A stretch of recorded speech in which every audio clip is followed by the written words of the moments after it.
गांव के एक पुरस्कून गोशे में एक पुराना मट्टी का मकान था जिसमें एक बुजुर्ग हाजी अब्दुल वहाब रहते थे। ये बुजुर्ग बहुत ही खूबसूरत सफ़ेद दाढ़ी वाले थे, नूरानी आंखें थी इनकी और सफ़ेद टोपी अपने सर पर रखते थे। इनकी ज़िंदगी का हर दिन नमाज, कुरान की तिलावत और सच्चाई की खुशबू से महक उठता था। लेकिन आज इनकी सांसें बोझल हो चुकी थी। हर सांस एक कहानी सुना रही थी कि वक्त अपने अंजाम की तरफ बढ़ रहा था। कमरे में एक नूर भरी रोशनी थी, जैसे आसमान का एक टुकड़ा ज़मीन पर उतर आया हो। सफ़ेद दीवारें, एक कोने में कुरान पाक रखा हुआ था और हल्की सी अत्तर की खुशबू हर सांस के साथ दिल में उतर रही थी। बिस्तर के पास इनका बेटा इमरान अब्दुल करीम, जो तकरीबन 30 साल का था, छोटी छोटी दाढ़ी थी उसके चेहरे पर, आंखों में आंसू लिए अपने वालिद के पास बैठा हुआ था।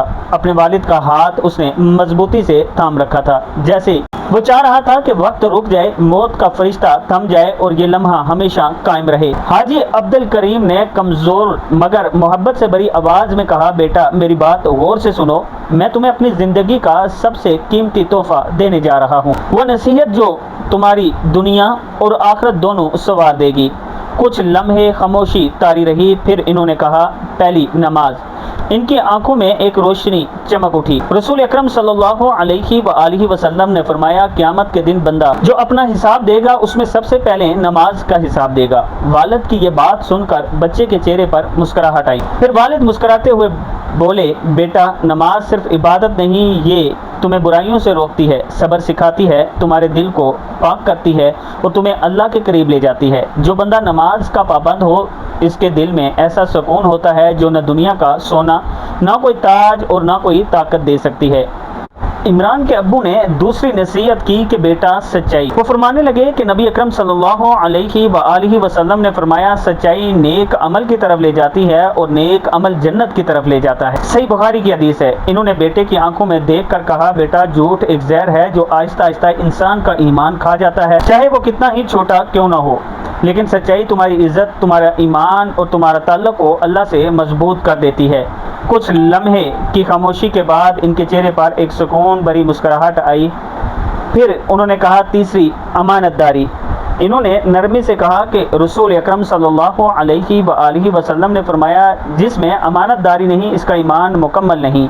अमानत सिर्फ माल की नहीं होती बेटा, हर राज, हर वादे और हर जिम्मेदारी एक अमानत है। जो शख्स अमानत में खयानत करता है उसकी दुआ भी अर्श तक नहीं पहुंचती और जो अमानतदार होता है अल्लाह इसके लिए अपनी रहमत के दरवाजे खोल देता है। इमरान का चेहरा आंसुओं से तर था मगर दिल में एक नया नूर उतर चुका था। उसने अपने वालिद का हाथ चूमा। हाजी अब्दुल वहाब ने अपना हाथ इमरान के सर पर रखा और फरमाया, याद रखना बेटा, दुनिया सिर्फ एक मुसाफिर खाना है, हमने यहाँ से चला जाना है। इमरान के दिल पर वालिद की बातें असर कर चुकी थी और उसने अहद कर लिया था कि इसके बाद नमाज की पाबंदी करेगा, सच बोलेगा और अमानत में कभी खियानत नहीं करेगा। हर मुसलमान और हर मोमिन के ऊपर ये फ़र्ज़ है कि वो अपनी ज़िंदगी पर नमाज लाजिम कर ले, वो अपनी ज़िंदगी में सच बोले, बुराई और झूठ से महफूज रहे, दूर रहे और इसी तरह अमानत में कभी खियानत न करे। अल्लाह ताला हम सबको इस पर अमल कर